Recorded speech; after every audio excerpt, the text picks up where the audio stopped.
On se trouve ici au sommet de la Tour Perret, au niveau de la boule sommitale, à 90 mètres de haut, on domine tout Grenoble. On va parler de cette boule qui vient de rejoindre la tour et puis aussi de l'escalier hélicoïdal juste en dessous qui a été conçu sur mesure dans cet épisode 9.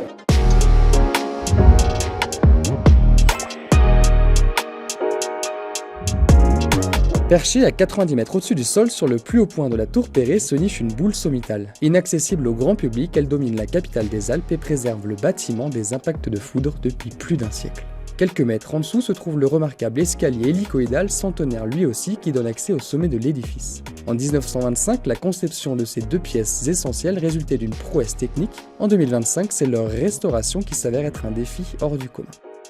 L'escalier hélicoïdal, c'est un ouvrage très compliqué à réaliser. En outre, réalisé à 80 mètres de hauteur. Et donc, il s'agit de la restitution à neuf d'une partie de l'escalier, sachant qu'il est en partie construit intramuros, une partie extramuros. La partie extramuros est tellement dégradée qu'il a fallu sacrifier une partie de la matière. On a imaginé plein de choses, on a imaginé fabriquer par tiers, voilà, on a imaginé plein de choses, mais on a des problèmes de logistique sur place, de levage. Donc finalement, on s'est arrêté à préfabriquer les marches, et par contre le reste sera coulé en place. Donc il y a quand même un approvisionnement qui est important, puisqu'il va falloir approvisionner tous les téments, approvisionner toutes ces marches, démolir aussi l'escalier, donc on va essayer de stocker des matériaux en haut pour pouvoir les évacuer en hélicoptère par la suite.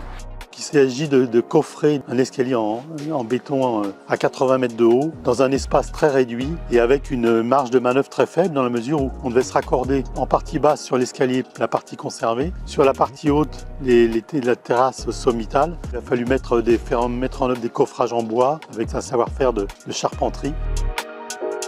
On a dû suspendre une partie de la terrasse sommitale pour pouvoir monter l'escalier et se raccorder sur la terrasse conservée. Le défi semble relevé en ce qui concerne la qualité et la précision de l'ouvrage.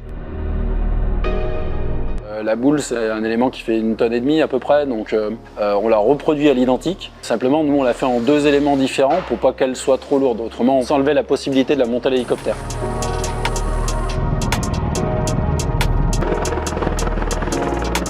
Et également, il y a une platine qui est intégrée, qui elle va servir au support paratonnerre. Donc il y avait un paratonnerre beaucoup plus grand que celui qu'on va restituer, donc on l'assume, c'est-à-dire qu'il était tellement grand qu'il n'a pas duré, donc on l'a été déposé pour des raisons de sécurité.